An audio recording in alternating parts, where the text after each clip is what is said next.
Alright guys, we got to take this turbo here and we got to clock it so our oil gallery is straight up and down, where our pressure line comes in here. And then we're going to clock this as much as we can. We can't clock it very much because of the wastegate.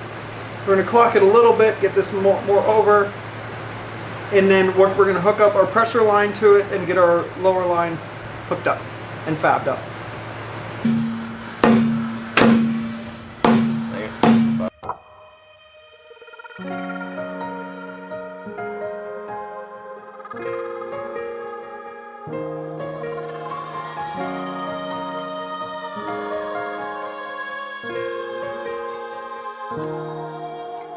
Why did you take my light? The darkness will not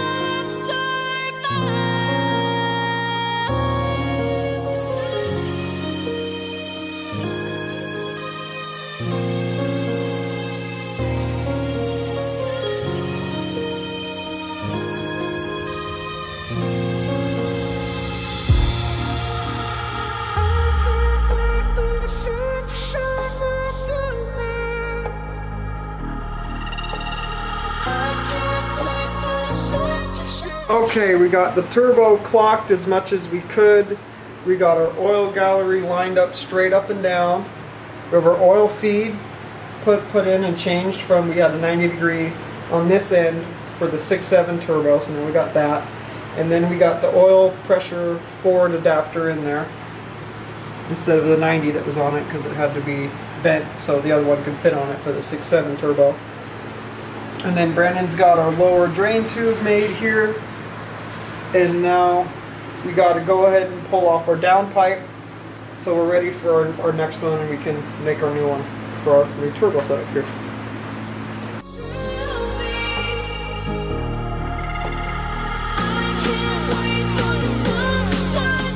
Okay, so on our other head we still have to pull off a 3/4 inch plug that goes here in the head, and then the Cummins manifold absolute pressure sensor goes there.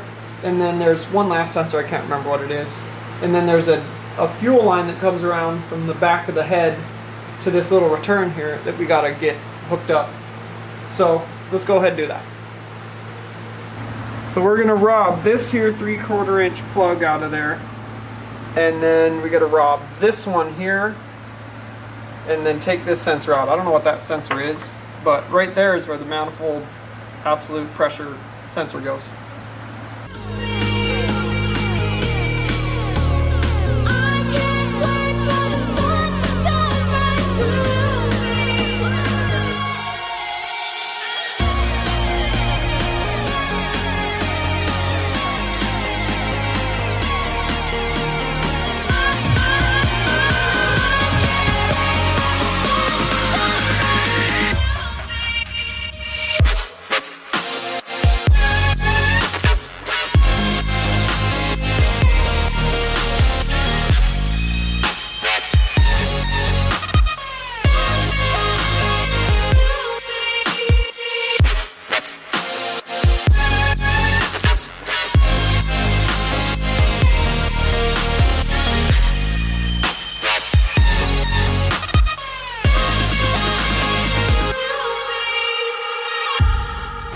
Now that we got the manifold absolute pressure sensor in there and the other boost sensor in the intake there and that 3/4 inch plug that belongs in there, I don't know, I think you can pull that out to put a gauge in there to run diagnostics and things like that.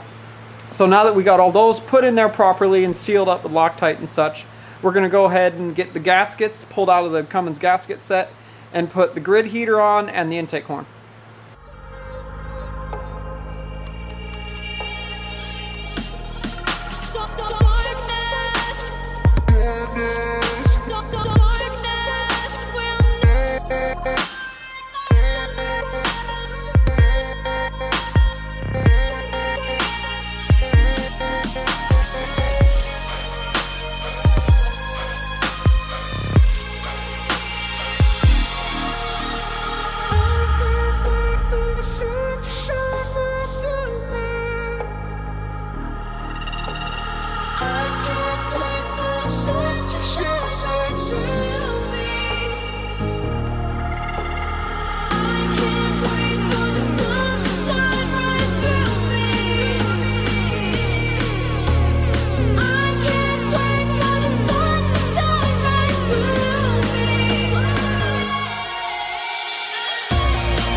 guys, we got our grid heater on here with both of its gaskets, our intake horn, our throttle position sensor holder, throttle cable bracket.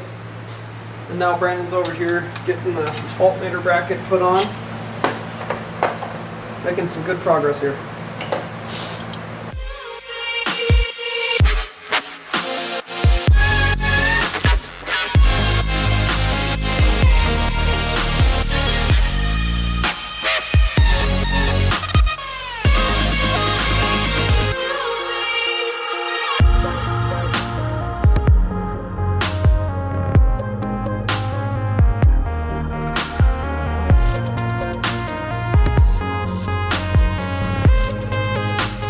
Alright, now that we got all those sensors put on here, we got our AN fitting adapter piece here, and then we got our water temperature sensor here, and another water temperature sensor there that's for the Cummins ECU itself. This one's for the forward gauge cluster. It's a little adapter to adapt to the forward sensor. And then we got our AN fitting piece there that will go over to our bulkhead fitting for our vintage air kit, and our heater, our heater core. So now that we got this done, we're pretty much finished up for the day. Awesome. There you go, guys. Finished up the day at Cougar House. It was pretty productive. We just got a bunch of little things knocked out. We started with getting our turbo clocked a little bit. We couldn't clock it all the way, so the top tube that goes to the intercooler wasn't on top. We wanted to clock it so it was on bottom, but the wastegate wouldn't let us move it that much, so that's the way it's going to be until we get our secondary bigger turbo for the common rail to feed. So that's how it's going to be set up. Next we have to get a downpipe for it and change that. We'll get a 4-inch downpipe, and then we'll get a 4-inch to 5-inch adapter to put at the end of it where the V-band is, where it hooks up by the transmission tail shaft there, and where that goes to the rest of the 5-inch exhaust and out the back of the truck. And then we moved on to the driver's side, and we got some sensors put into the head that belong there. We got the manifold absolute pressure sensor, and then the boost gauge sensor for your gauges. And then there was a 3/4 inch plug that just goes in the side of the head for like servicing, or you'll thread in a gauge in there or something for when you're working on it. And then before we started all that, we got the head valve cover trimmed down. Since we got the ARP head studs on there, you have to actually trim the valve cover a little bit because it comes down and hits them because they're a little bit taller than the factory head bolts are.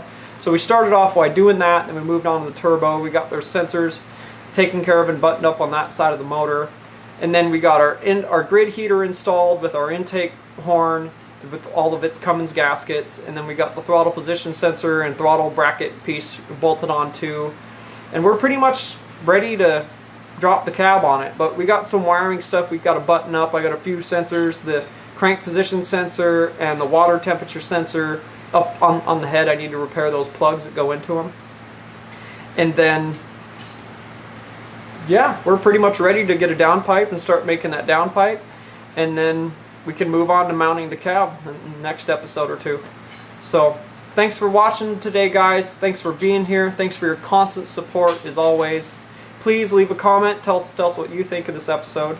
And if you guys want to see more of Cougar House Garage, check us out at cougarhousegarage.com. Check us out at Facebook /Cougar House Garage. And we are Cougar House Garage on Instagram. Follow us, and we'll catch you guys in the next episode.